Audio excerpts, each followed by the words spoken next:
শ্বশুর বাড়ি বেশ অনেক কিছু দিয়ে এসেছি, এটা কিন্তু ঠিক না, বেশ অনেক কিছু নিয়েও এসেছি। আসসালামু আলাইকুম, কেমন আছেন সবাই? আশা করছি সবাই অনেক ভালো আছেন। আলহামদুলিল্লাহ, আল্লাহর রহমতে এবং আপনাদের দোয়ায় আমরাও বেশ ভালো আছি। শ্বশুর বাড়ি থেকে কালকে রাতে চলে এসেছি। রাতে তো আর রান্না বান্না করতে হয় না, সেটা আপনারা জানেন। এই যে শ্বশুর বাড়ি থেকে এটা নিয়ে এসেছি আমার চাচা শাশুড়ির গাছের। তো আমি নিব না, উনি বেশ জোর করেই দিলেন। আমি পছন্দ করি দেখে আমি বেশ নিলাম, কারণ কেউ কোনো জিনিস ভালোবেসে দিলে সেটাকে না ফেরত দিতে হয় না। তো আমি এটাকে ছিলে নিয়েছি, এটাকে রান্না করব। শ্বশুর বাড়ি থেকে শুধু যে কুমড়াটা নিয়ে আসছি এমন কিছু না, এর চাইতে অনেক দামি কিছু নিয়ে এসেছি, যেমন অনেকের ভালোবাসা, অনেকের দোয়া, আর সবচাইতে বেশি এনার্জি। আমি যে এতদিন ধরে ওখানে নাই, এখানে আছি, মাঝে মাঝে যাই, দেখা করি। তো এটা কিন্তু যে তারা এতটা পজিটিভলি নেয় বা তারা আমাকে এতটা মিস করে, তাদের সঙ্গে যদি একটু সময় না কাটাতাম তাহলে হয়তো বুঝতাম না।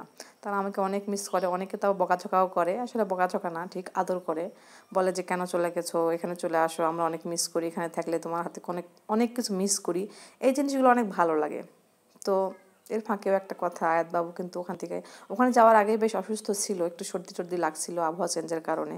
এখন একটু আরও বেশি হয়ে গেছে। আপনাদের কাছে সবাইকে বলতেছে যে ওর জন্য একটু দোয়া করবেন, ও যেন তাড়াতাড়ি সুস্থ হয়ে উঠতে পারে। ও অনেক অসুস্থ আজকে, বিশেষ করে আরও বেশি না, দাদু বাসায় গিয়ে বেশ খেলাধুলা করছে, আবার একটু মাটি টাটি হাঁটছে।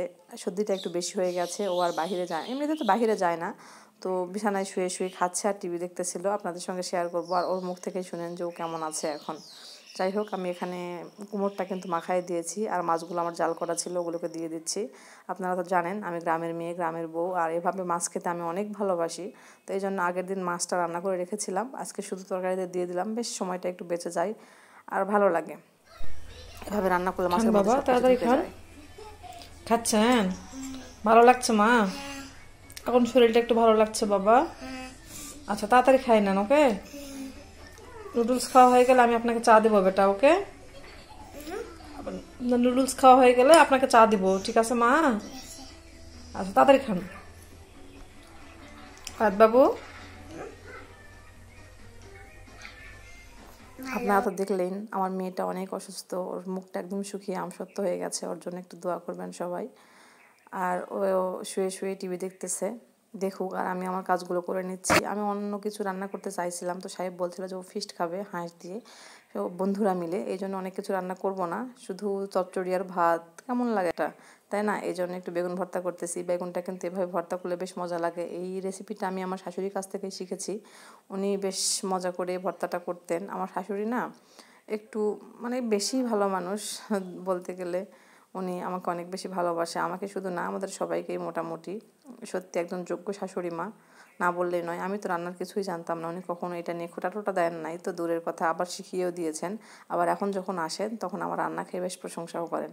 তো বেগুনে অনেক হয় না, একটু হলুদ লবণ সামান্য একটু গুঁড়ামরিচ দিয়ে দিয়েছি, সরিষার তেল দিয়ে এটাকে ভেজে ভেজে নেবো, পানি টেনে দেওয়ার প্রয়োজন নাই, আঁচে আঁচে এটাকে ভেজে নিলে এই বেগুন ভর্তাটা খেতে অনেক ভালো লাগে। যারা চুলার ভর্তাটা মিস করে তারা চাইলে কিন্তু এভাবে ভর্তাটা করে খেতে পারে। চুলায় পোড়াইলে যে ভর্তাটা যেরকম টেস্ট হয়, তো সেরকম টেস্ট তো হবে না, তবে বেশ ভালো লাগে, কাছাকাছি হয়, পুরোপুরি না হইলেও।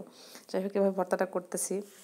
আমার হাতটা এখন শীতের সময়, হাতের চামড়া চেঞ্জ হচ্ছে, তো আমি ভর্তাটা এখন খুব কম করি, কারণ আমার হাতের চামড়াটা অনেক পাতলা।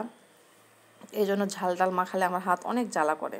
এই জন্য এটাকে না আমি ভর্তা করি নাই, এটাকে রান্না করে রেখে দিয়েছিলাম বলতে গেলে, ঠান্ডা হলে সাহেব আসলে তারপরে ওকে দিয়ে ভর্তা করাবো।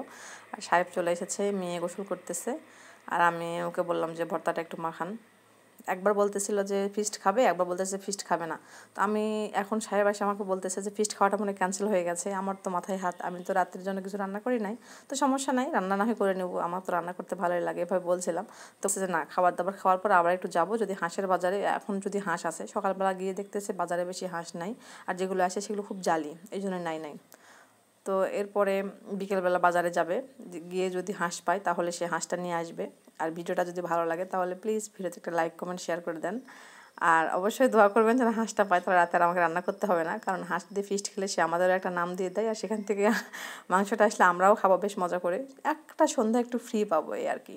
তো এই যে সাহেব বেশ মাখায় মাখায় ভর্তা করতেছে, ও না আমার শাশুড়ি হাত পাইছে একদম।